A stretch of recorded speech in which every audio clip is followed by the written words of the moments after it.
Armbar, I just got back the odd copy from our sponsors. Can you do the read for me? Oh, boss, you know I can't read. Right.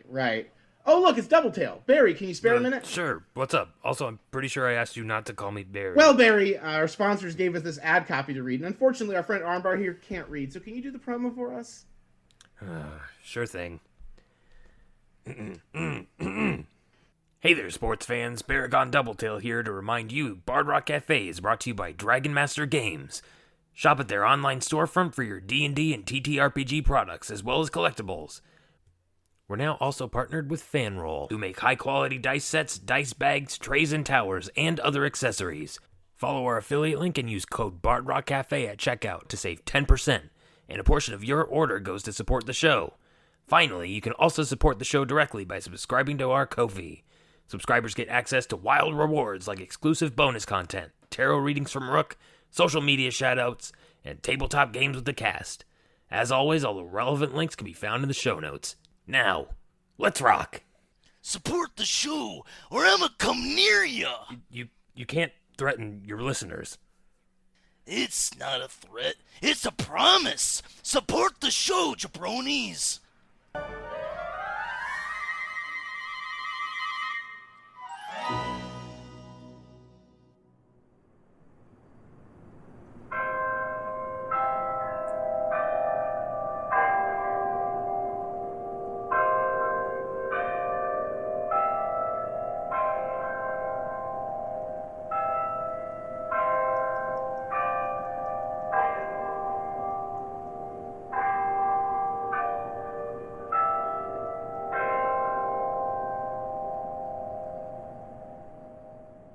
Hello, and welcome to a special Bard Rock Cafe miniseries for Whom the Bell Tolls, Part 2.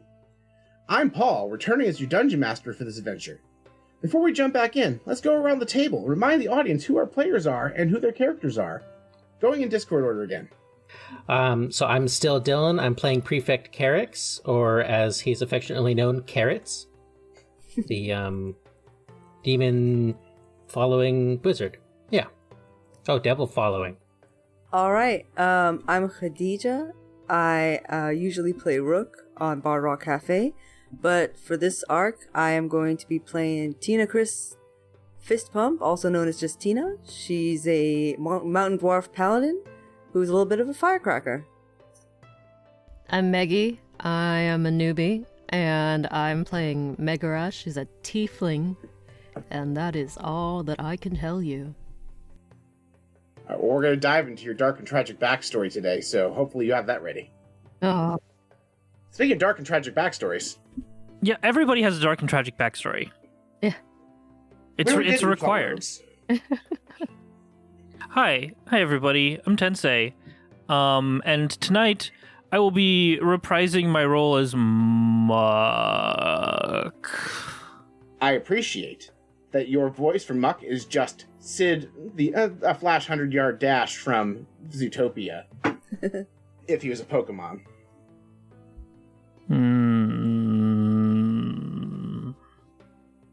Anyway, last time, our heroes were recruited by an old man who turned out to be the demon prince Gratzt, pulling them through a fractal in time before the abyss collapsed so he could hopefully escape with their help.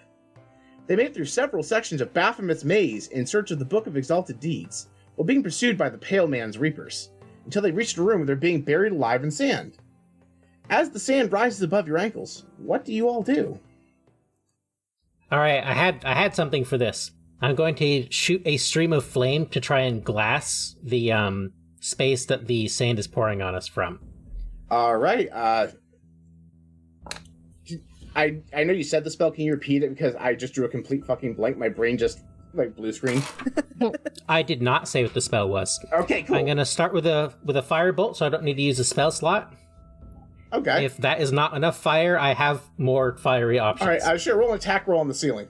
I shall. If I miss this, it's going to be very embarrassing. The DC for a stationary object is 10, usually, for, stone. Or you mean the AC? AC, yes.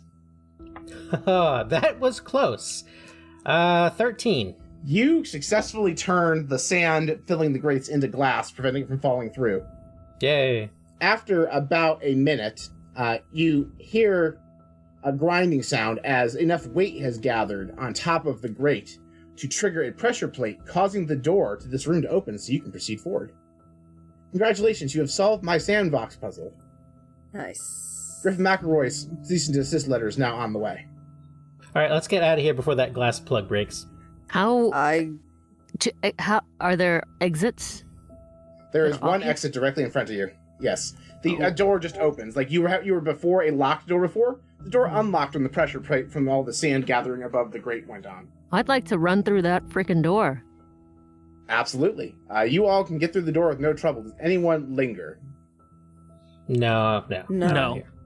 Just double checking. Sometimes people want to sit and explore the scene and go, I wonder what will happen if I just stay in this death trap room.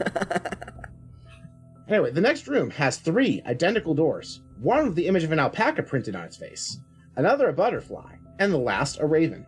Below each image are the golden sigils, which by now you've come to realize are written in Celestial. I knew I shouldn't have skipped that class. I'm gonna see. You know, we already established last time that none of us can read it. Oh, that's good. Yeah, true, we all but- kind of took the same few languages. Yeah, but if you want to, you can go ahead and roll investigation or insight or pretty much any intelligence-based Sure, skill. I'll investigate it. How about that? Yep. It's my second natural 5 in a row, which gives me a total of 13. All right. Well, I set the DC at 10.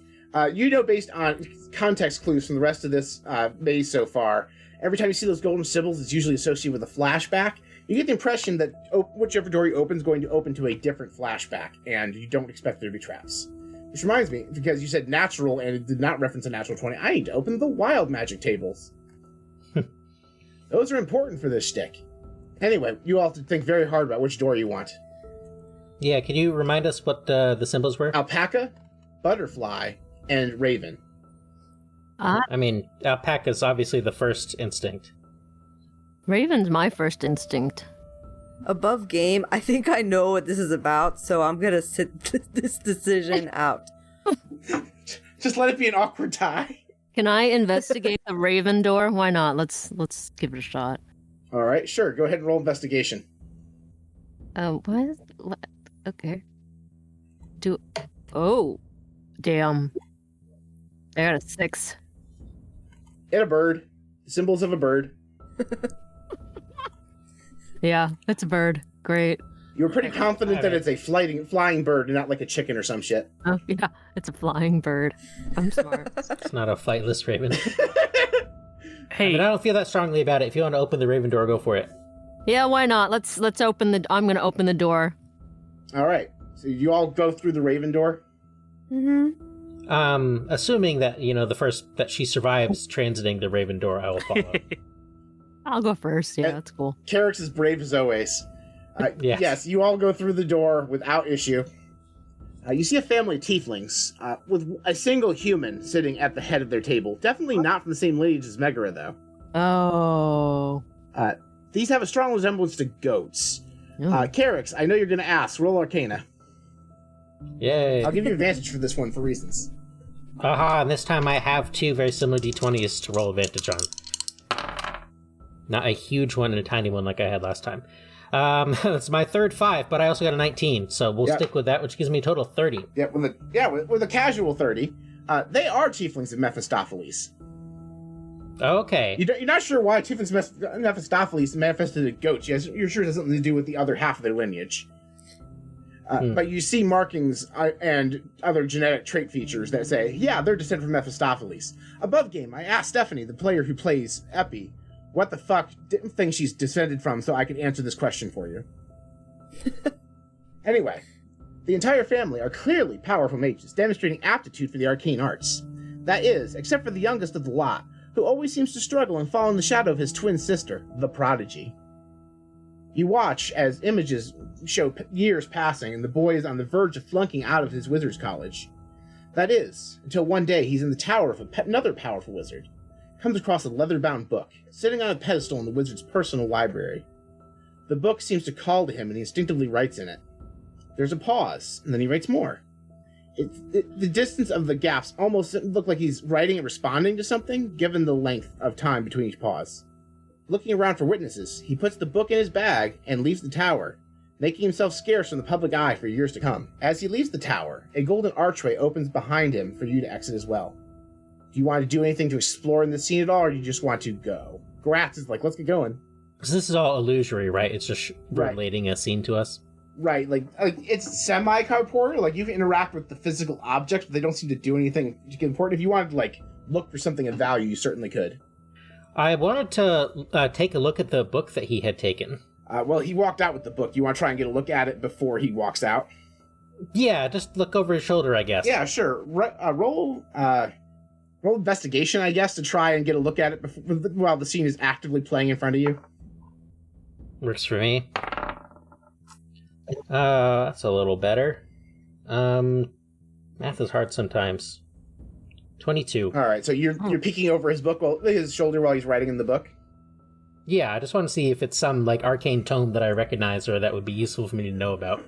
Sure. And what was your score again? 22. 22. Okay, so 22, you'll learn a couple of things. First of all, you're watching, and when the boy opens the book, you watch as, like, this text starts writing in the book on what appears to be blank pages. And it says, "Hello, my name is Mort. Who are you?" And he writes back, "My name is Giuseppe von Burst, but my friends call me Epi." And Mort says, "Pleased to meet you, Epi. I don't suppose I could trouble you to take me out of here." "Why would I do that?" Well, I've been kept here for some time against my will. I am a book and don't have the ability to move on my own. The wizard who owns this tower is a not very nice man, and he has bad plans for me. I get the impression you're a good person. I can sense it from you. Take me with you and I'll help you become a better wizard. And you get the impression there's, like, some dice rolls happening because above game this is the thing, and Epi decides to take the book. Also, with the 22, you see markings that indicate this book is more than it seems. Based on your knowledge, you get the impression this book is a phylactery. Yeah, even a devil worshiper does better than to take a talking book. Yeah, that sounds like a very bad idea. Evil talking book. And for players who are not familiar with D&D lore, a phylactery is basically when someone becomes a lich, which is basically an undead, powerful wizard. They have to put their soul inside of a container to ensure their immortality, and that's called a phylactery. The only way to permanently kill a lich is to destroy their phylactery, which basically has the good portion of their soul, and only the evil usually remains, typically, is what the lore in D&D is. So if you, like, stab the book?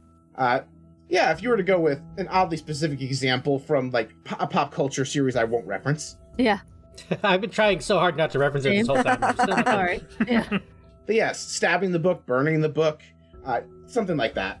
They tend to be very difficult to destroy. Yeah, usually, and it doesn't have to be a book. It can be any number of things. Yes, it's usually either they, like, shove their soul into an object or they craft it into one. But generally, all the cool liches craft, like, a special phylactery, but some of them are cheap and just use whatever's lying around. Could you, like, insult the book? Like, could you pee on the book? I'm just asking to get. No. So a phylactery is like a magic item, and in D&D, magic items are difficult to destroy. So usually there's, like, some sort of like you can't just, like, oh, you soiled it. Like, no, that, like, wouldn't be enough. You can't just tear the pages out. Like, if you were to just rip the pages out of the book, it would magically grow more pages. That kind of thing. Okay. I'll also say, with your 22 investigation, Carex, you see a scroll tucked away on the desk that looks more corporeal than the rest of the stuff around the pedestal. I snatch it. All right, the scroll is a scroll of Cure Wounds. Useless. Not useless, because my rules for spellcasters are if you can cast a spell at all, you can use a scroll, as long as you're capable of spell casting. So anybody in this party with the ability to cast magic can cast Cure Wounds.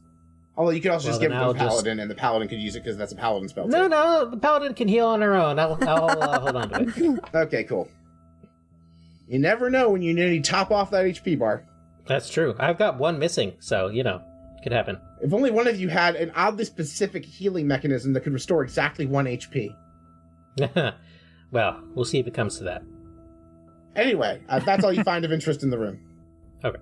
When you go into the next room, you actually see more golden sigils. They spring from the wall, swirling around Megara. An illusion forms in your minds, telling you a formative story about her past.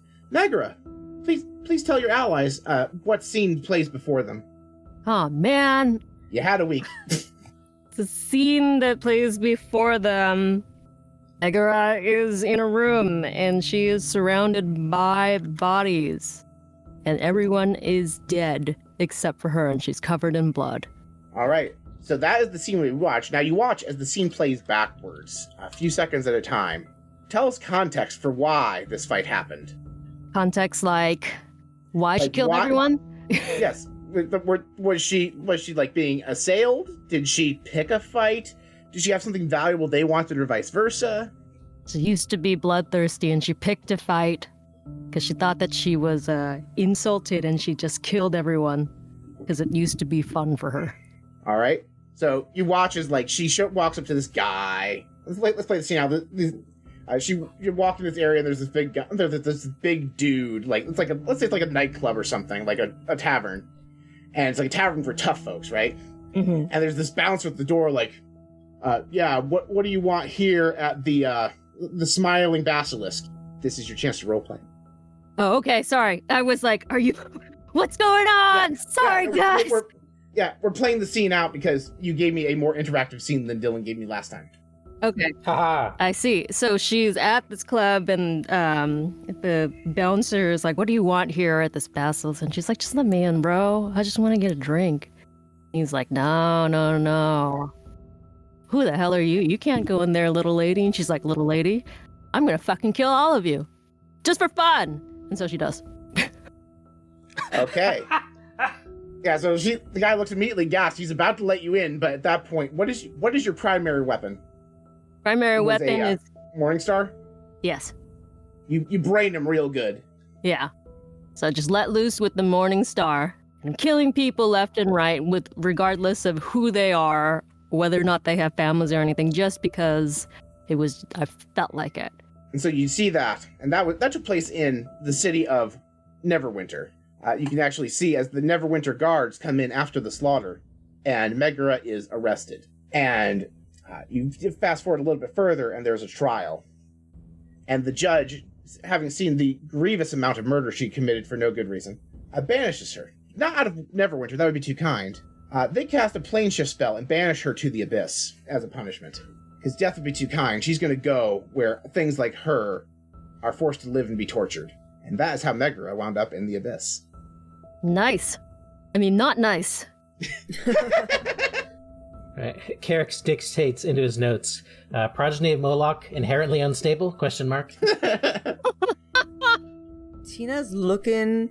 Oh my god, what's wrong with me? Looking at Megara, kind of narrows her eyes and takes the Warhammer in her hands and just kind of doesn't say anything, but clasps it real tight. That's it. Grast actually gives an applause, like, I didn't know you had it in you. Maybe I picked right this time. Megara ignores everyone, but Nice. gives the Morning Star a nice little experimental swing, just so you know that she still has it. Tina, do me a favor and roll insight on Grast. On Gratz, okay. I got a 21 total. And with 21, you pick up on the fact he used the phrase this time, which implies to you he's done this loop before, and possibly because he said he picked right with different people. What do you mean this time? Tina snaps. Oh, this is like my sixth loop, which is also why I had to specifically get you out of your group. The other ones didn't make it, and I can't bring anyone through a second time. So my people died because you made them do this? They were gonna die either way. I was giving them a chance to not die. Can Megara least it- persuade him to get them out of the loop? Sorry. Oh, No, all good. Yeah, I mean, if you want to try asking him, like, sure, go ahead, like ask him, like, let's do the roleplay half of that. Yeah. Hey, break the loop. Get us out of here. I would love to. I really would.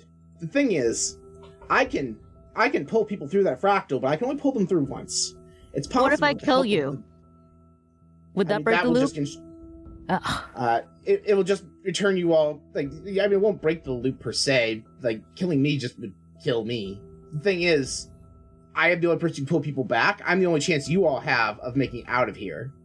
But the thing is, if we can get to that book, the book's power might let us save your friends who didn't make it through the first few attempts that I did. Are you lying about this? Roll insight. God damn it. I got a 1. Natural 1. Okay. Go ahead and roll me 2d100 and give me the numbers separately. I'm going to scroll to the fighter table. Natural 1. I'm rolling bad numbers tonight, man. Whoa! All right. For the audience, that is a 9 and a 47. Yes. All right. Well, 9 is good. Let's see how 47 treats you. All right. You instinctively draw a 5-foot line on the ground with your weapon. Okay. So, Megger, where do you think you draw this line in relation to the entrance and exit of the room? What? I need to know where the line What's is. happening? I'm drawing the line between my group of people and this asshole. Okay, With the thank people you. behind me. All right, awesome, fantastic. So Gratz, having first of all, you have no idea whether or not he knows, but you get the impression even if he's telling you what you want to hear, he at least hopes that's correct. That's what I'll give you with a natural 1. With a little higher, you might have actually had an inkling, but the best I'll give you is he at least seems hopeful. Mm-hmm. Anyway, if you all don't have any more questions, maybe we should keep proceeding through the maze before reality collapses and we all die. Yes? Yeah, fine. Do you proceed towards the door? Yeah. Who goes first? Oh my god. I'll go first. Not me. Cool. Who goes second? I'll go second. Megra, please roll an attack on Kadisha. Okay. You cross the threshold of the God. line. The first person who crosses the threshold of the line you draw must be attacked. Where do I find that? It's just your weapon in your character sheet should have like a plus whatever to hit. So under actions in that tab on D&D Beyond.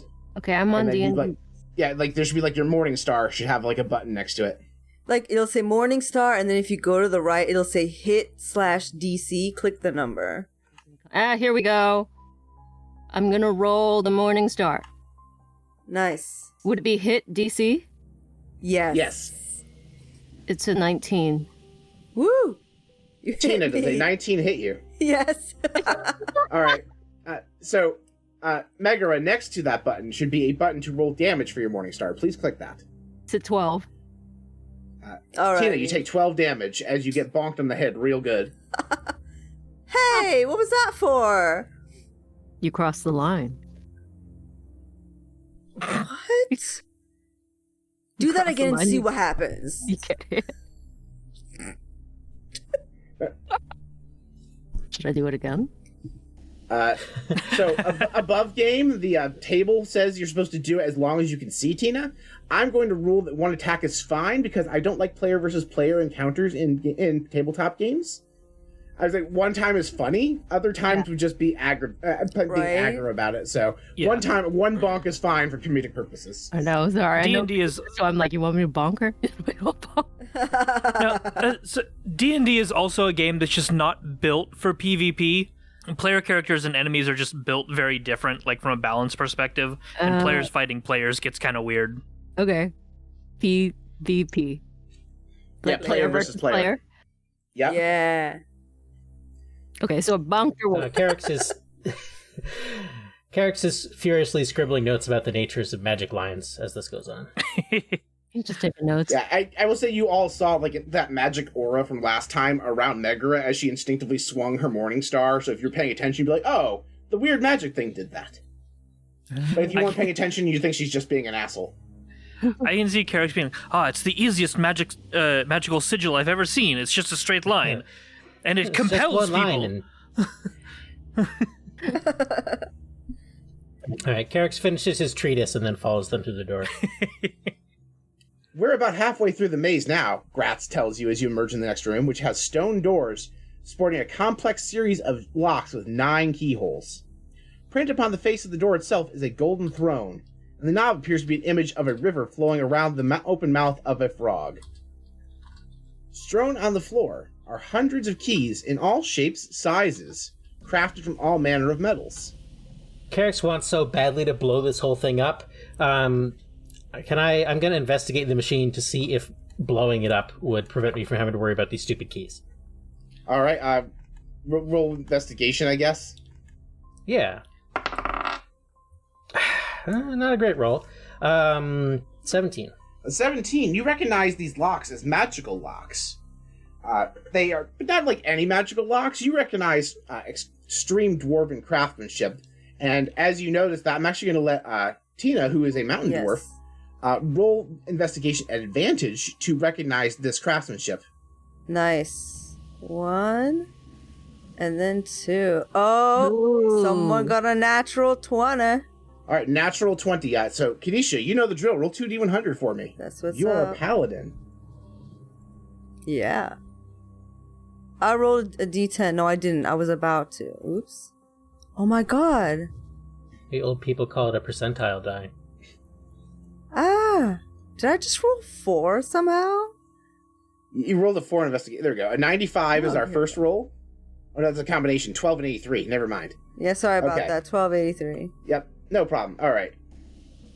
12 is interesting, but not a good result. It's kind of like a medium bad leaning result. Let's see what the other one is. Oops. Good old 83. Old reliable 83. So, how many of you wearing hats or helmets? I'm wearing a helmet. Kadisha instinctively cast the spell light on your helmet. It now glows. Thanks. Anyone else wearing a hat or a helmet? Yeah, I have my officer's cap. Your cap is now glowing. Great. Muck's stomach begins glowing. Thanks, Tina Chris. I was like standing out more. To be fair, there's not a lot of stealth challenges in this maze. Are our heads now lighting the dark at least? Yes. This is. Oh, okay, You weren't thank really you, needing Tina. dark vision before, but like now it's less uncomfortably dark in here. Like you was probably classified as dim light before. Now this room Nice. is well lit. Nice. Okay. So pretty. Yeah, and with a natural 20, you recognize this as the craftsmanship of the dwarven god Muradin. My god.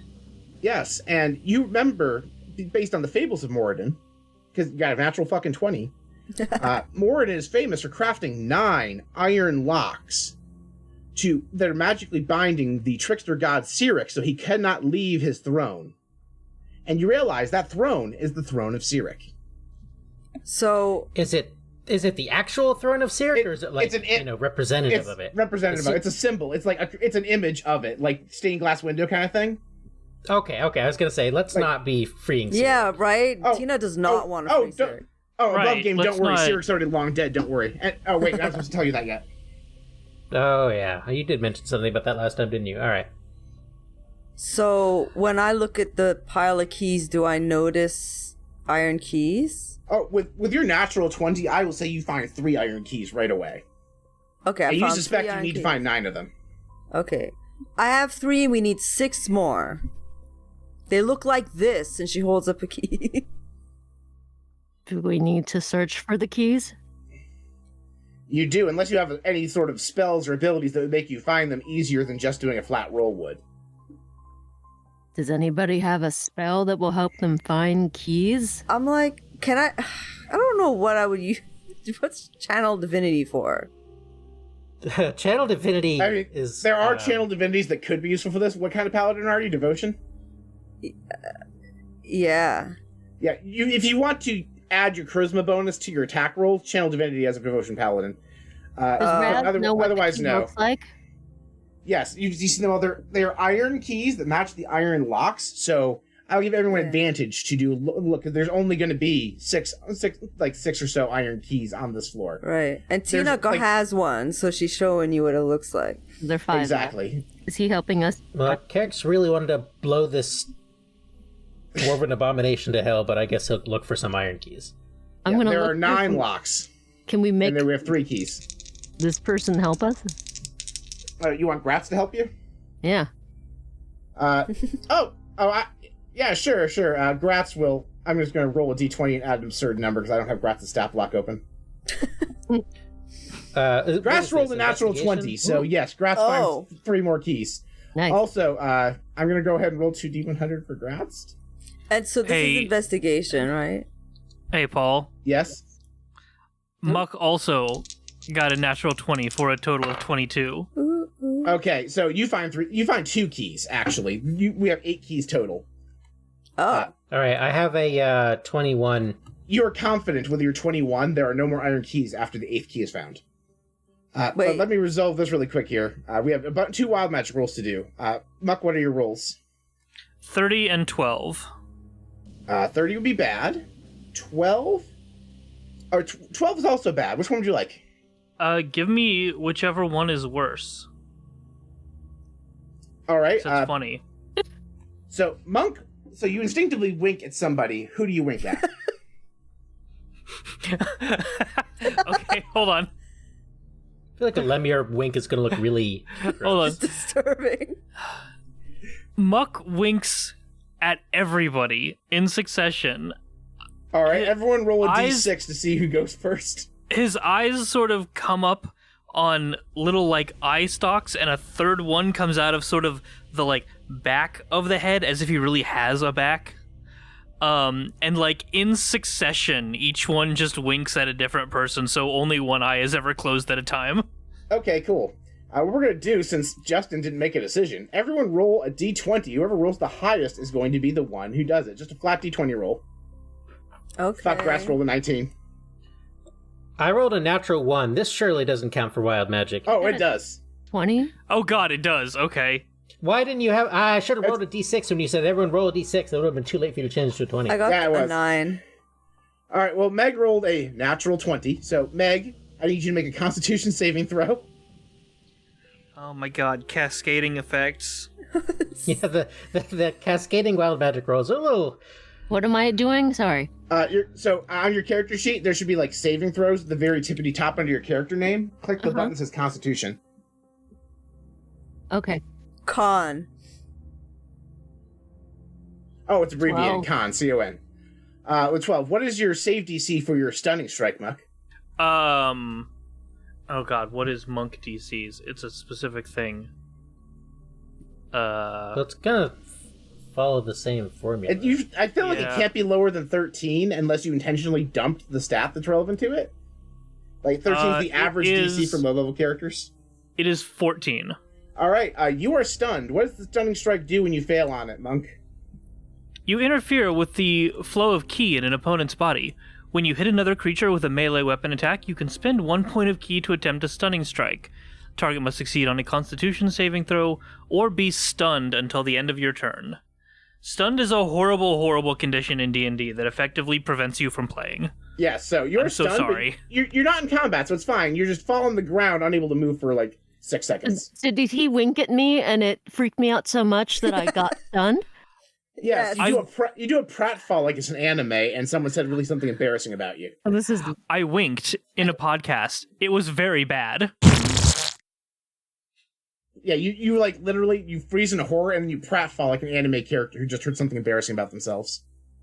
All right, are we doing 2 more wild magic rolls? Yes, and Grat still has to resolve one, but first let's do the natural 1 for our wizard. What are your 2d100s? First one's a 37. Second one is a 77.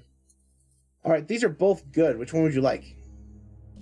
77.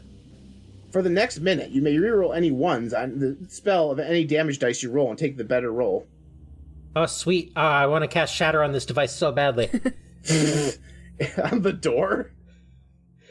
No, well, that would work, because we're still missing a key, right? Surely shattering it can be the only answer. But I'll wait. Yeah, no, you have like a full minute. So there's that. Megara, please roll your 2d100s for your natural 20. As I scroll back to the fighter table. a D100? Yes, 2 of them. Okay. 44 and 7. Ooh, okay, 7 would be bad. What's 44? For the next minute, creatures push you. Yeah, this is less bad. Whenever creatures hit you, you get pushed by the attack. You push away 10 feet. It's the less bad thing, so like, it's fine. Okay. not Finally, looking at Grast. I feel like Grast as a demon prince is closest to like a sorcerer, I guess. I'm just gonna go ahead and roll 2d100 real quick and see what the demon prince rolls. Hey, Paul, can I make 61? a suggestion? And 26 what?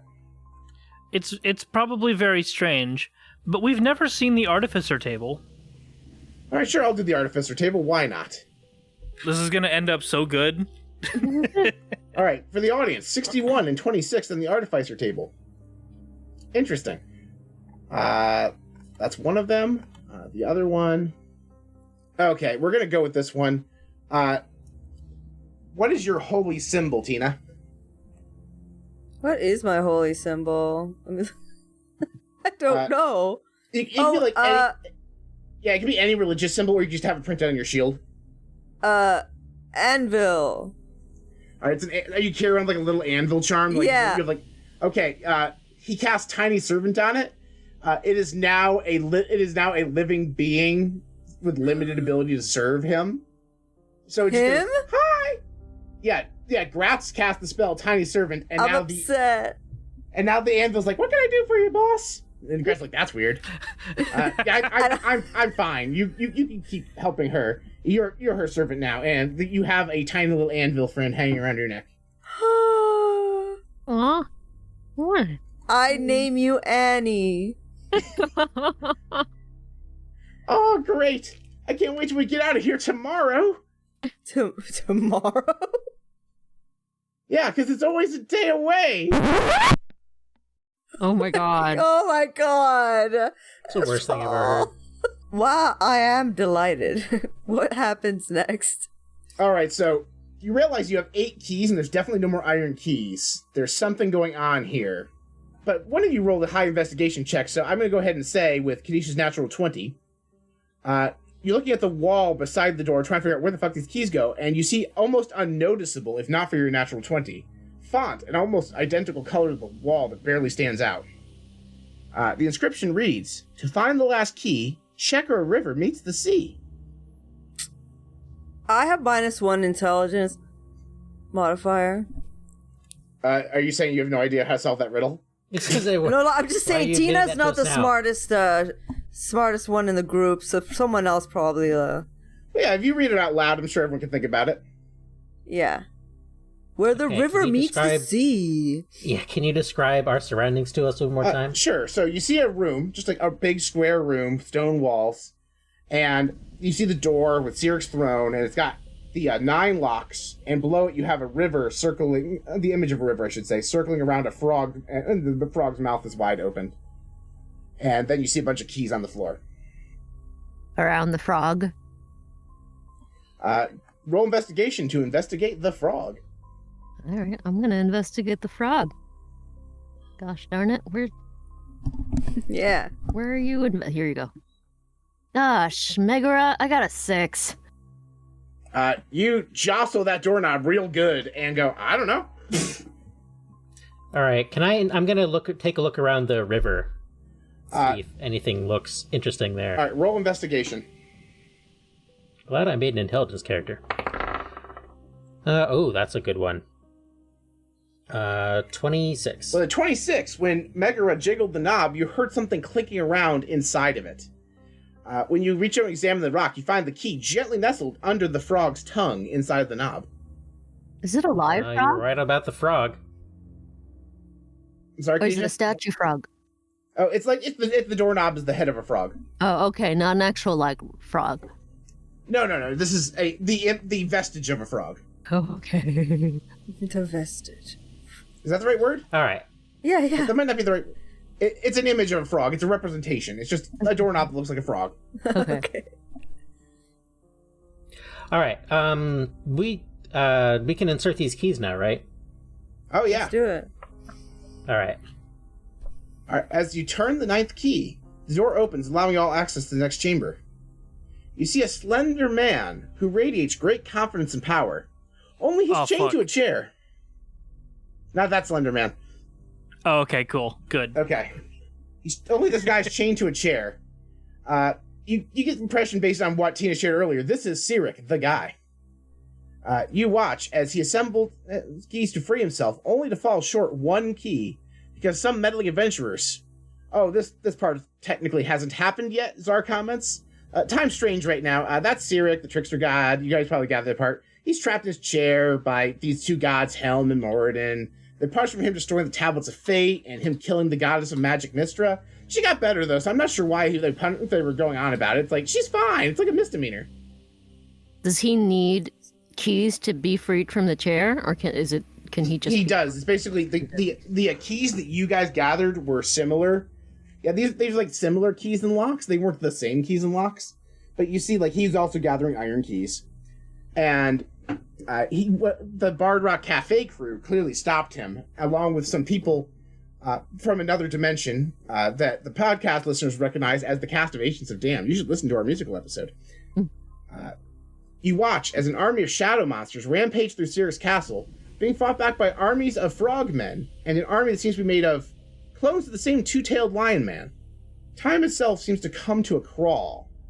A silvery door appears on the far side of the room from Siric's throne, where the entrance to the throne room should be. Appearing before the door is a suit of iron armor blocking your path. None shall pass.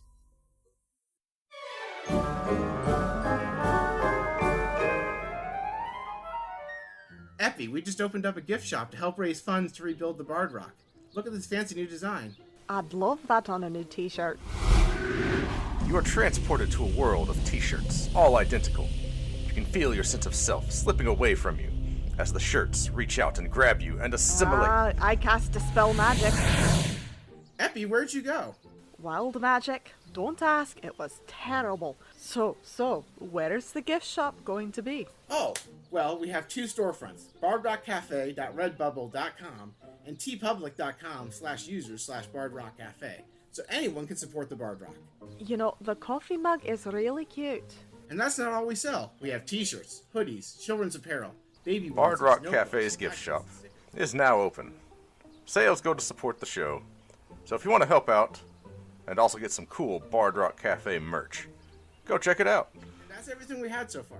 Epi, are you listening? Did you say something?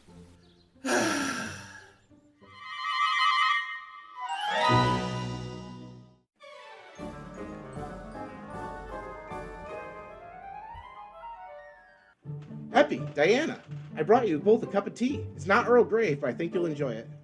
Oh, I've had your tea, and it's all cups of lies. First of all, I make the finest tea prestidigitation has to offer. Second of all, this is a new line of teas we'll be serving at the Bard Rock from now on by our partners at Many Worlds Tavern.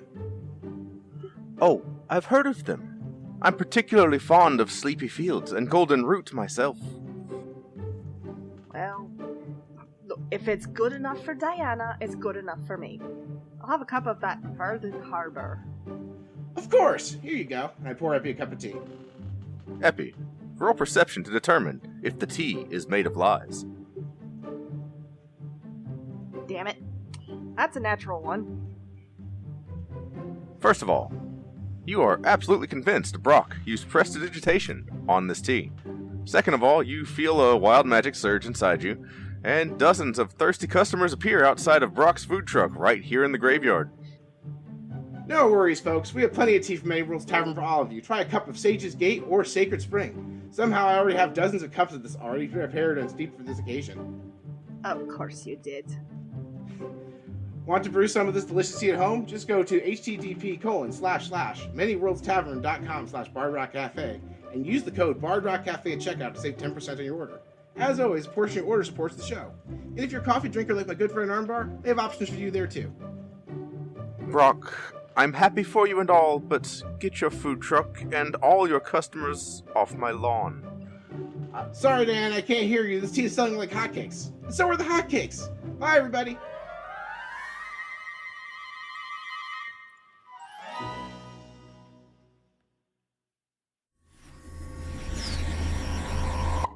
Where are we now, Llewellyn? Well, Meanie, it looks like we've arrived in a universe where Jump Leads is part of the Bard Rock network of podcasts. The Bard Rock Network? Wow! That's a whole new audience ready to experience our adventures jumping through parallel universes, like when we found that colony of religious robots, or the time we were chased by a knife-wielding dinosaur. What about when you spent a whole episode looking for a bathroom? We don't have to talk about that. Listen to the scripted sci-fi comedy podcast audiences are calling a cross between Sliders, Doctor Who, and Lower Decks. Jump Leads. Season 1 available now wherever you get your podcasts. Season 2 coming soon. Who was that? Sounds like this reality is actually an ad spot. An ad spot? Wait, so none of this is canon? It was, until you asked that question. Who said It that? seems to acknowledge you. The armor. Oh, the armor. Is that supposed to be like the representation of Helm or something? Isn't he always in armor? I mean, I was just doing the Monty Python thing, but yeah, there's a big like iron suit of armor standing in front of you. It's like size category large creature. Can I investigate? Can we the take him? I mean, you might be able to take him. Oh, we can fight the dude in the armor? I mean, he's not one of the Reaper things. You don't think he's gonna keep respawning? I'll fight it. Let's fight him. Well, let's take a little look around the room before we attack. Okay. Okay. So you take a look around the room, and you see this big guy in, like, ornate, like, looks almost infernal, but, like, not like a demon prince or a devil, like, not that kind of evil, but very similar, like, this ornate, I'm a powerful warlord kind of armor. Walk up and just shove this spear into Cyric's stomach at slow motion. And see, that's, like, and Cyric's like, oh, shit. Like, you see him, like, Cyric kind of, like, moving at regular speed, and he's, like, just wraps both hands around the spear, but he's not as strong as this guy.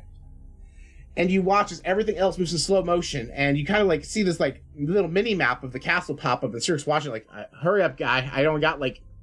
I mean, time's kind of irrelevant here, but, like, you should really hurry up. And you see, moving at regular speed, one version of the Lion Man.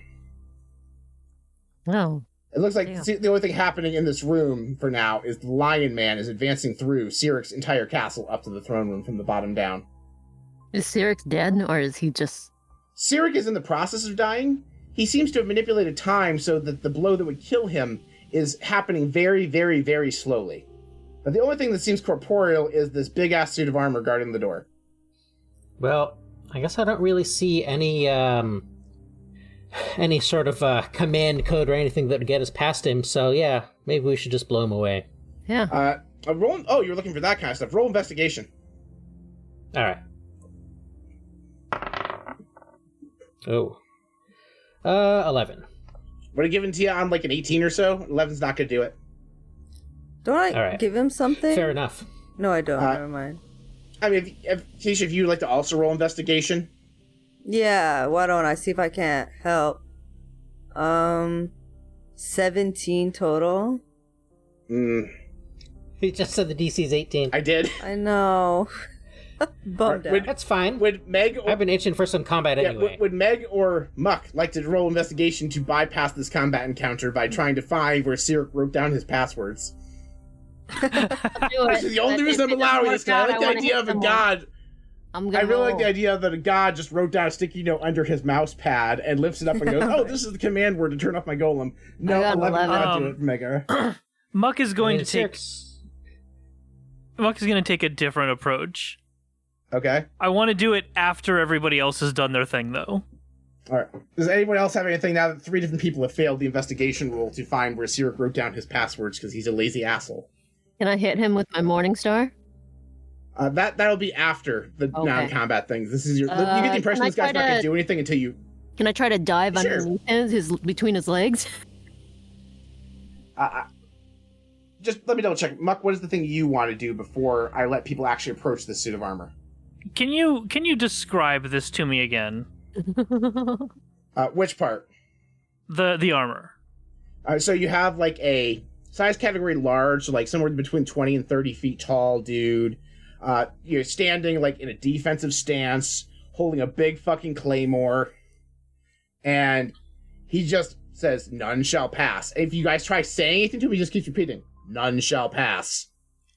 Okay, but it's like plate armor, right? Yes. Okay, alright. Muck's gonna get up on this guy and like goop into the leg of the armor and just kind of work himself up through the armor on the inside and just be a fucking nuisance. Okay, yeah. Sure, go ahead and roll acrobatics? Or what? You're a plasmoid. How does your plasmoid shit work? Well, let's read it. Seems like an acrobatics thing to me. It sounds like acrobatics, but I'm making sure that this works mechanically, what he can do. Makes sense. So I have 2 things that are probably at play here. One of them is amorphous. You can squeeze through a space as narrow as 1 inch wide, provided you are wearing and carrying nothing, which I am. Oh. Okay. You also have advantage to ability checks you make to initiate or escape a grapple. I was going to say, this is like a grapple if you're trying to impede him from the interior. Yeah. Okay. And then let's do that. The second thing I have that's probably relevant is Shape Self. As an action, you can oh wait, hold on. Never mind, that one's actually not relevant. Oh, actually, you're initiating the grapple. This thing's... Okay, yeah. So roll... Yeah, roll to initiate the grapple. I'll give you advantage because you're basically trying to get in... Like, first of all, you have advantage if my memory serves, and my brain is stupid. Yeah, you have advantage on ability checks to initiate or escape grapples. Yeah, so go ahead and roll. I will not tell you the number that Kadisha and can see because Kadisha's in the Roll20 room. Yeah, I didn't say. Okay, I'm in a more different Roll20 room. 17. I rolled a 16. You successfully get inside this fucker's knee. Cool. All right, so I'm just saying. Yeah, so I'm gonna like do things, but there's just like little bits of purple goop coming out of every crack and crevice of this 30-foot tall man. So what I'm going to do a bunch of stuff because you are inhibiting this armor. First of all, it's going to have disadvantage on the initiative roll, but we're still rolling initiative. I was going to say, surely that would initiate combat grappling. I rolled horribly. My initiative roll is 11. I rolled a 6. I got 11. Oh, it's the same as me. How do you handle initiative ties? Whoever has the higher dex score. Also, I'm going to give you all advantage because this thing has muck inside of its knee. So if you roll bad, roll again. Alright, I will roll again. Even worse, so I'll stick with my 11. Maggie, if you want to roll dexterity one more time, I'm giving everyone advantage. I got 9. I got a 16. Alright, Megra is currently first initiative order. And how did Muck do? Muck got a 19. Oh, Muck. Oh, Muck. All right. Muck is out for whatever the equivalent of blood is from a suit of armor. All right, Muck, it is your turn. You are inside of this thing's knee. Yeah.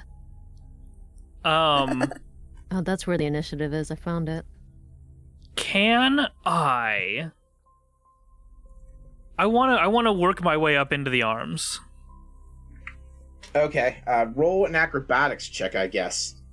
Or, I mean, if you're trying to move, wouldn't that just be like another grapple check? The grapple's like a condition, so like I'm just like trying to like make this mechanically interesting, as opposed to just like, oh yeah, you do it. So if you're just trying to change positions within the suit of armor, roll acrobatics to squelch around to the correct place. 20. Synthetic 20. Synthetic 20. Okay. A factory generated 20. Yes. All right, you get up to the arms. What do you want to do while you're up there? That will just be your movement. I just want to impede the arms. I want to make it not able to like fight. Okay, in that case, I'm going to let's do a contested check again. Your choice of because we're already grappled. Just like roll your choice of acrobatics or athletics, and I'm going to roll strength for this thing because it doesn't have proficiency in either of those things. Okay, I'm real good at acrobatics, which means that of course I rolled real low, 14. I rolled a 12. This thing's gonna have disadvantage on its attacks. Cool. You have anything the else? arm's In your just turn? like you have your bonus action still. I guess, I don't know. Everything with the monk's bonus action is run or hide or punch more. Yeah, that's fair. Yeah, I don't have anything I can do with that. That's perfectly fair. Megara, you are up. I want to try to run around or between. Can I go between this big guy's legs and get around him that way? You absolutely can. Roll. You're trying to do something nimble. Roll acrobatics to kind of like do a roll under his legs because like just bending over a little bit wouldn't quite do it. I got a 7. You have the 7. You go to do the roll and you just kind of run into his unsquelched knee. That's your movement. If you want to do an action or bonus action, you still can. Can I, since I ran into his knee, can I hit his knee with my Morningstar? I mean, you can just do that as your action anyway. If you want to just hit him in the knee, sure, go for it. All right. Roll an attack. Same thing as when you rolled to bonk Tina, but on purpose this time. I got a 24. That hits. Roll your damage. 9. 9. Oof, okay. It takes it. You do have a second attack as a fighter at this level. Oh. Do it again. I'm gonna hit him with my Morning Star again. All right, let's see another attack roll. 8. That is a natural 1. All right, I think by now you caught on to the shtick. Please roll 2d100 for me. Damn. If it's a natural 1, I don't need to do damage, do I? You don't. Nope. Okay. Have I hurt myself in this? No, just it depends on what your wild magic roll is. You will get the worst of 2 results on those D100. There's no extra critical risks. No. Critical miss rules here, right? No, just the wild magic. Okay. When you're ready, Maggie. Where would that be? Just the dice button on the side again. You're looking for the D100. Oh. 80. All right, 80, and then I need one more. 95. Woo. All right, 95 is contextually the worst one. Your bonuses for athletics and performance are swapped for the next 10 minutes. So whenever I ask you to roll athletics, you're going to roll performance instead. Okay. Okay. Yeah, that's actually not a terrible result. So like, oh hey, just don't do anything that involves heavy lifting. Yeah. It's not too bad. Anyway, I will notify you. I don't recommend doing it in this situation, but as a fighter, you have an ability called Action Surge. Basically, you can take your action again. You only get that once per short rest, though. So you don't necessarily have to use it in this combat, but there's probably only going to be one other major combat, maybe a minor combat, depending on what you guys do. So if you want to use it now, you could. Otherwise, this is probably all you want to do for your turn. The only bonus action as a fighter you have is Second Wind, and you haven't taken any damage yet, I don't think. Or if you have, it's been minor. Yeah. I think I'm good for now. Okay. It is the armor's turn. Oh, no. There's only 2 of you in melee with it, and it can't figure out how to punch itself inside the arm. So it's going to aim 2 slam attacks at Megara at disadvantage. 12 probably does not hit you, Megara. And then a 18? Ooh. Is your armor class 18 or less? Armor 17. All right, so 18 will hit you. So you are going to take 21 bludgeoning damage. Oh. Ow. No. Alright, maybe I'll cast a higher level spell than I was originally planning on. Boy. Hey, Paul, was that at disadvantage? It was a disadvantage. It would roll a 22 in the other universe. Damn. Okay. Anyway, that is the stone... Not stone... I'm sorry, that is the armor's turn. I'm not using a different stat block because there wasn't a giant knight thing I could use at the appropriate challenge rating for you guys at all. And that makes it Megara's... Oh, I moved Megara down twice because you guys disadvantaged. All right, Carex's turn. I was gonna say, what? Alright. How much space do I have to deal with here? It's a very large room. Alright. I would say 60 feet in it, like from wall to wall in any given direction. Okay. And, second question, can I see what part of the armor that Muck is in so that if I'm firing an AoE spell, I cannot include him in it? I would say so. You see purple goo popping out of one arm. Alright, I'm gonna avoid that arm, and I'm now going to introduce the gimmick of this character, which is that the Order of the Scribe can swap out damage types with other damage types of spells in the same level. So I'm going to cast Thunderball, which is a Sonic-type fireball. Damn. Ooh, interesting. I have other cool custom names. So... that's 8d6, right? In this edition. Yeah, so let me go ahead and roll a saving throw. This thing is great dexterity saving throws. Why? No, it is. No, it's not. I should have cast... See, if I just cast... Sorry, that is what we traditionally call sarcasm. Anyway, it did roll a... I'm going to give it disadvantage on the saving throw because Muck is mucking it up. 14. Alright. Yeah, my spell DC is 16, so I'm good. Now, see, if I cast Shatter, it would have gotten disadvantage anyway because it's made of metal, but whatever. It failed. Let's see. Yeah, it is 8d6. Do I have 8d6s? I think I do. Also, you don't have to worry about me too much. I'm a monk. I got evasion. Oh, that's fair. Alright. You were lucky that this devil worshipper carried it the first time. And I get to reroll my ones, of which I have none. That's almost a shame.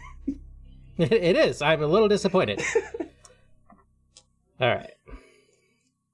23 points of sonic damage.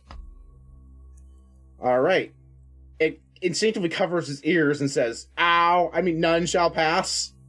I assume I've blown a rather large chunk of the wall out too, but I'm sure that won't cause any problems. Now we're talking this is like a Kingdom Hearts door where it's it's in the center of the fucking room. It's just this guy in front of it. Oh. Like it's just like a magical door that appeared in the middle of the room, like 30 feet from Did I Cyrix. at least knock some tiles off the ceiling? Of this magical palace, sure, you knock some tiles off, and illusionary That's all I Cyrix really seems to wanted. be self-aware enough to go, "The fuck just happened to my ceiling?"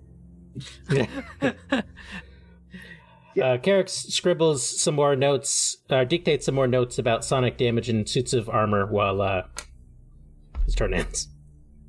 All right. Next up is Tina at the bottom of the order. Yeah.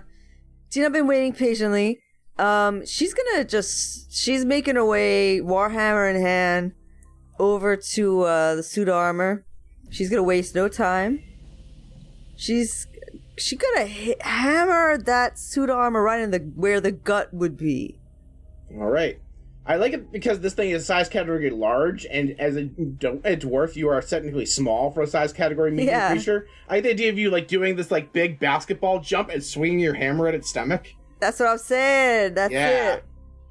But all right, roll your bam, attack roll. Let's see if it happens. It was 17. 17 exactly hits. Whew. Okay. My total damage is 11. No, I rolled the wrong weapon. Sorry. That's a javelin. I rolled 12. Okay, 12. Cool. I get to do it again. You do. So my second one, I rolled 23. Yep, that definitely still hits. Again. Oh, says Tina. She does it another time for 9. All right, he takes 9 damage. So at initiative count 20, you watch as the scene of Cyrix being stabbed in the stomach progresses a little bit. And you remember how I mentioned Cyrix kind of broke character from the illusion and looked up at the ceiling and went, huh? He and the image of his attacker look slightly more corporeal. The head of the attacker turns and goes, "What are you doing here?" And that is all. All right, let's hurry this up. That's freaky. And Gratz is like, "Oh shit, oh shit, oh shit," and he starts using his powers to kind of I'm going to stabilize the illusion so they don't come into life. And that's what Gratz does with his turn. Instead of helping you kill this thing because he's a demon prince and I don't want you having the help of a demon prince. Okay. He's supposed to be an old man for this scene. now he's an old man with suspicious knowledge of chronomancy. But yeah, that's just being a wizard. Old wizards can be old men. You ageist. True enough. Couldn't be me. It's the one thing they're known for. Anyway, we are back to Muck in the order. Okay. I'm Paul, going I to wanna say do residual something- slime. I'm going to say residual slime is just there, so you don't have to focus all your turn every turn on giving him disadvantage. He just has it for the combat now because you slime. Right. I wanna do something here, and follow me on my logic, okay? Okay. You said this guy's 30 feet tall, right? Yep. So where I'm at in his arms is probably 25-ish feet up in the air. That sounds correct. Okay, cool. I took I took Water Whip from the Four Elements monk. Okay. And so I can strike a creature within 30 feet and pull it 25 feet towards me. Ooh. So Okay. can I Water Whip its feet and pull them up in the air? Absolutely. Is that an attack roll or saving throw? Yeah, it is. It is. They make a dexterity saving throw against 14. My DC is not that high. All right. Even to disadvantage, you rolled a 16. Damn. Does anything happen on a pass, or does it just not happen? Well, so the dexterity saving throw only affects the amount of damage he takes from it. Okay. Going from 3d10 down to only 1d10. Okay, but he's still going to be moved. Which I rolled a 7. All right, so he's going to go ahead and take that spicy 7 damage. Yeah, he'll take 7 damage from 7 water damage. And I will spend the additional key point to pull him 25 feet up. Okay, so what you watch as he just does an anime pratfall again. That's going to be the bit tonight, apparently. He just does that thing anime characters do where his entire body shoots up 25 feet, and then he goes plop down the ground. He just fell approximately 30 feet, so I'm just going to go ahead and roll 3d6 for bludgeoning damage really quick. I didn't even think about him getting fall damage. Yeah, the fall damage. I rolled a spicy 9 more damage on you, throwing him on the ground. He's also now prone. Cool. Let's beat him. Yeah, so Megra, prone is a condition where you're basically laying flat on the ground. Everyone who does melee attacks against you has advantage. Ooh, nice. Which is nice because it is now Megra's turn. Oh wait, Muck, actually that's an attack for you, right, Muck? Yeah. Because you get second attack as a monk. Would you like to just... No, it's not an attack. It's not the attack action. It's a different action. Okay, just double checking. Yeah, so it does not trigger extra attack or martial arts. All right, in that case, Megra, go to town. Also, you all could just, while he's prone, rash for it, because you can't take reactions while he's prone either. You could just rush the door. I want to hit him. Everybody leave. Because you can actually do that. You can use your action to hit him and then be like, I use my movement to leave? You can do that. Can I want to hit him and then run. All right, yes, do it. You your 2 attacks on him. You do have advantage because he's prone. So I'm going to hit him. Megra is a fighter, right? Yeah. Megra is a fighter. Okay, all right, never mind. And I have a question. It may be too late, but I see that I had like a reaction spell. Could I have used that last time? What is the reaction? Hellish Rebuke? You could have, but it's fine because we've just done extra damage to him, and he's fine. So, okay. Definitely keep that in your pocket for next time. You'll get 1 use per day, I think. So I'm gonna hit this dude with my Morning Star one more time since it's not. I haven't dealt enough damage to him. Come on, 15. You have advantage to roll again. 25. Yeah. 25 will hit. Yes. Then damage. Come on. Yes. 7. All right. You wail on him real good with your Morning Star. You do have a second attack, so you can hit him again on your way out. Nice. That's what you get. Gotta run. Are you gonna hit him a second time or no? Yeah, let's hit him a second time. Why not? Screw it. 20. Dirty 20. You have advantage to roll again to make sure you don't crit. Oops. Okay. You can keep the damage either way. Just if you crit, you get more. Yeah, you hit. So 10 more damage. Okay, 21. All right, and then you open the door and exit the room. The door is now wide open for everybody else. Is anybody else going to pot shot this thing on its way out, or are we just going to call it good? Yeah, I'm going to hit it with a firebolt before I leave. Firebolt will be disadvantaged because he's prone. That'll be fine. Yeah, that's not going to be fine. Oh well, I missed my firebolt. I'll walk out anyway. And then I assume if everyone's leaving, Muck, do you exit the suit of armor? Yes. All right, everyone gets through the helmet. Leaves the room through the helmet. All right, would you like to take the helmet as a souvenir? No, I more meant that he just like goes up the torso and exits through the helmet, thus implying that at some point Muck like ran across this thing's face. Yes, this thing is like, ew, he slimed me. I mean, none shall pass.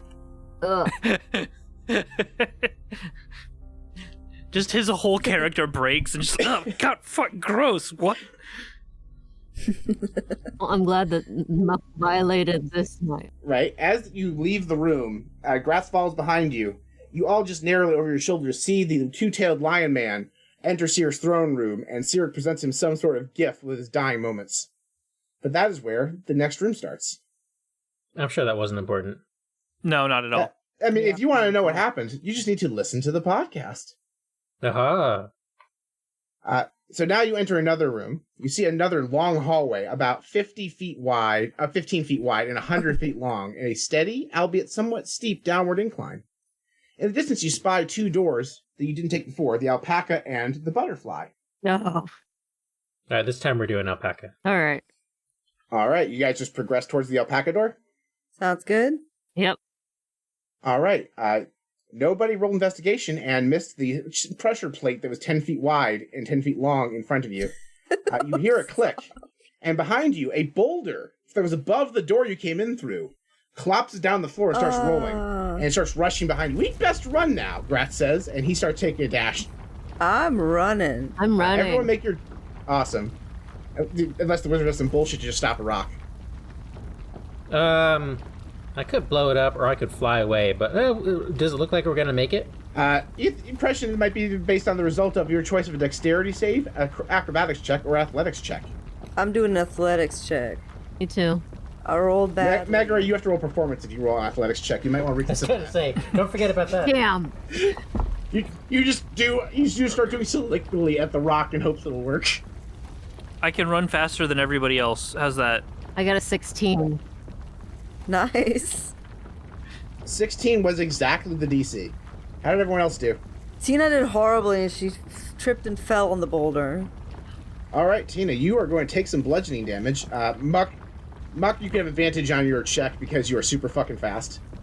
I am super fucking fast. Where'd you go? 25. You're fine. How did the wizard do? The wizard is going to teleport because he's a wizard. I cast Thunderstep, blowing up the rock behind me and teleporting to the door. All right. Since you did that, I'm going to go ahead and say Kadisha will take half of the damage she was going to take because now she's being hit by a bunch of smaller rocks instead of the big fucking rock. I'm going to roll 2d8 instead of 4d8. Let's see. That's not necessary. I'll just grab Kadisha and bring her with me. Oh, okay, cool. Kadisha, you have been thunderstepped away. You are safe. You avoid this toasty 7 damage you're about to take. Ooh. Oh. Yeah, everyone makes it out of there just fine. But you have to make a choice as you get down there. You said alpaca? That was what I was planning. Okay, cool. I'm going to assume everyone else goes to the alpaca. They don't have time to pick another door. It's like, no, we are arguing that he picked the alpaca door. Mm-hmm. Yep. So you enter this room, and an illusion appears. A simple, peaceful village of orcs. Many in the Forgotten Realms might paint the orcish people as violent and bloodthirsty. But that's only a small portion of their culture, and definitely not the majority. Catching your eye is a young boy sitting outside for a picnic with his parents, who are simple alpaca farmers. He is actually petting an alpaca. And this peaceful scene is interrupted by the rampaging arrival of lizard folk on horseback, overwhelming the orcs in a matter of moments by sheer numbers and armory alone. Any who fight back are struck down, and the orcs are dragged out of the village in chains as the lizard people burn it to the ground. That's sad. That is sad. That's awful. Don't worry. That boy there, his name is Roland Armbar. He and a group of friends years later are going to rise up against their oppressors and free the orcs that are in prison today. It is still a very sad story, but it does have a happy ending, Grass assures you. No, well, I'm glad that he didn't get... Well, Carex is lawful evil, so he doesn't think it's a happy ending, but he's gonna keep it to himself. Anyway, you strangely find, sitting more corporeal than anything else, just next to the picnic table, you find a treasure chest. Ooh. Alright, it's investigation time. No more falling rocks. Yeah. Right? Let's investigate it. Not bad. 20 total. Yeah, with a dirty 20, a gentleman's 20, if you will. You determine that this is just a treasure chest. It's like this room is supposed to have loot in it because it's a maze/dungeon. It is perfectly safe. You open it and find 4 health potions, just a basic health potion, the one that is, I think 1d4 plus 2 or something. Nice. That one. It heals you a little bit if you want to take it. Like, you take them later. And for those, for anyone who's new to Bard Rock Cafe but familiar with D&D, normally drinking a potion in D&D is an action. In Bard Rock Cafe, we treat it as a bonus action, as long as you're taking it yourself. Yeah, Carex will take one. I'll take one. There's one for everybody, so. Yeah. One. Aren't I hurt? You can certainly drink it now if you want to.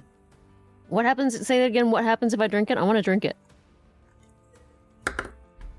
Isn't it like 2d4? I'm looking it up now to be absolutely sure. Potion of healing. That's greater healing.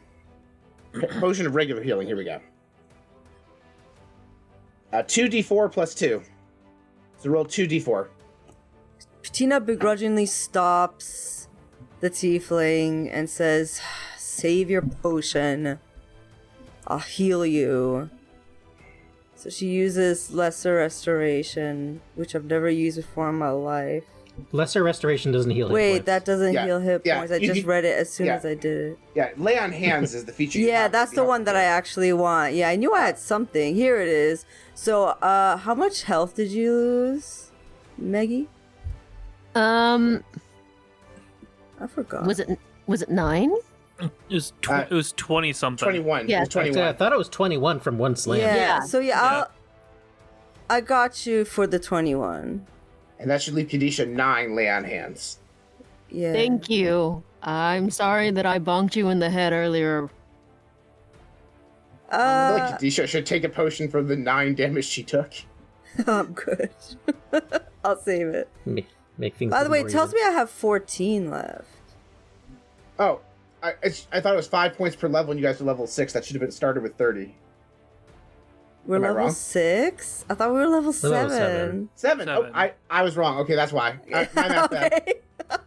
Listen, I am this for the audience above game. I am running 4 TTRPG games this week. It's real. 3 for content and 1 for fun. Totally for real. Yeah, so my bad. You're good. Okay, yeah, everything's good. You guys have levels? Yeah. We're playing a game? Oh, we just pierced the veil. Oh my god, that's the 4th wall over there. Megara is gonna remember that Tina healed her, and in the future, if Tina's ever in danger, and Megara can help. Alright, so inside of Megara's mind, you see an image of 5 microscopic people all sitting at a control console, and a little orb comes up, and there's a thing that says, "A core memory is unlocked."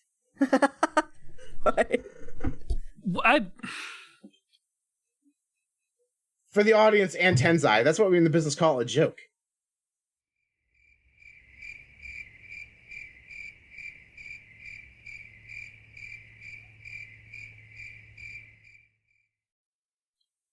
I'm pulling out my interstitial because that's apparently what we're playing now.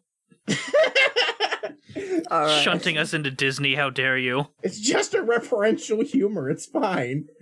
And I was avoiding making pop culture references this time. I was trying to be good. Oh well.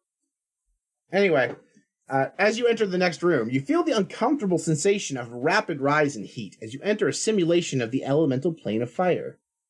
A 3D Prince is hosting some sort of tournament. You see the two-tailed lion man, along with the orcish barbarian from the other flashbacks, climbing through the ranks. They're paired off against a team of devils in service to the archdevil Malik, who, at this point you know, is the genetic ancestor of Megara. Malik loses the match and is forced to draw from the deck of many things. And as he draws the Ruin card, his entire empire in the Nine Hells crumbles to dust. Yeah, like, basically, the deck of many things is a magical artifact that does random bullshit when you draw from it.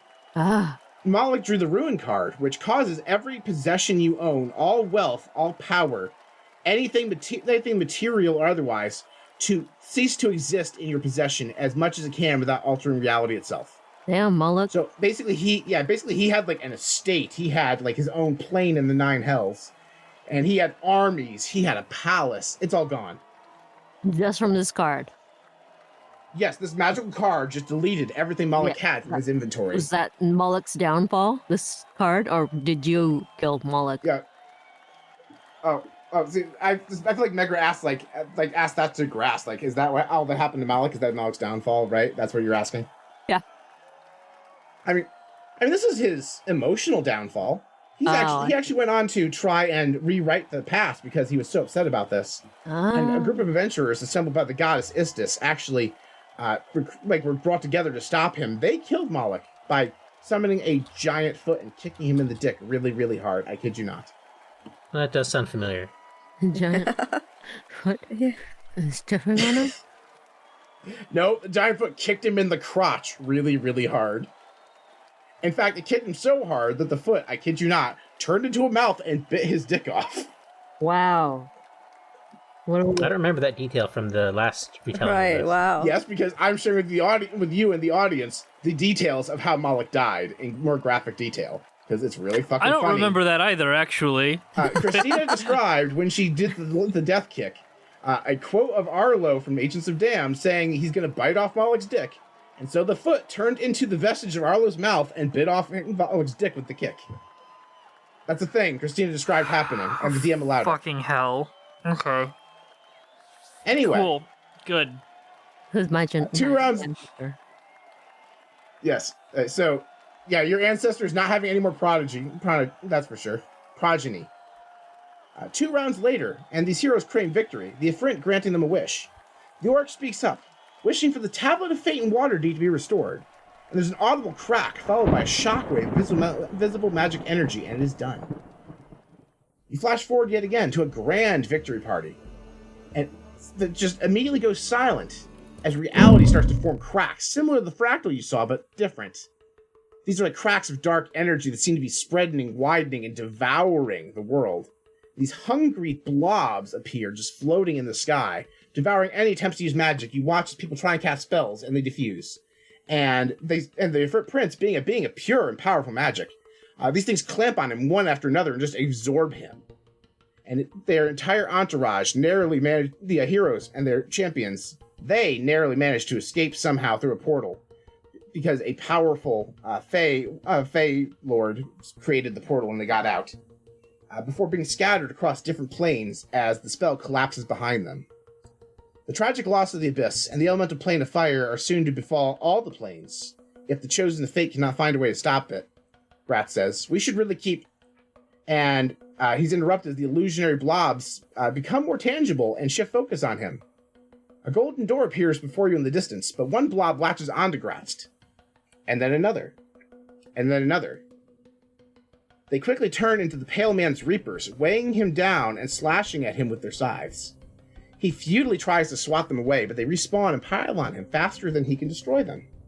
I told you you cannot escape your fate, the Pale Man says, stepping into the room that is being wiped from reality. He wipes some crumbling mushroom off of his robe, raises a scythe of his own, approaching the restrained demon prince.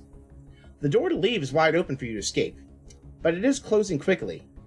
Do you advance to the maze and leave Gratz to his fate, or do you try and save the demon prince? That's where we're going to leave tonight's session. Whoa. Oh, snap.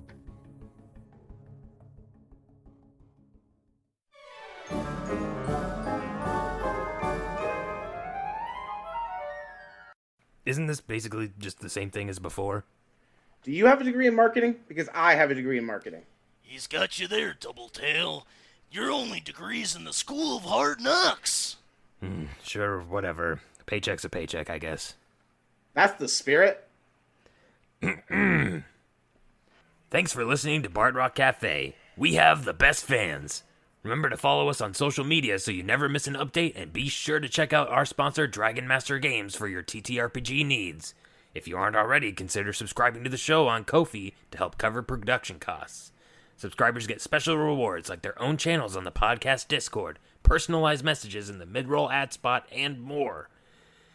And of course, we're partnered with FanRoll, whose wide variety of dice and other tabletop accessories are sure to have something unique to add to your table.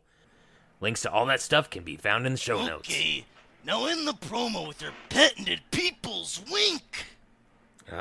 We did this bit already, but sure. I wink in a podcast, and it's really good. It's called a callback. Thanks for doing the ad read, Barry. I told you not to call me Barry. Until next time, everyone, rock on.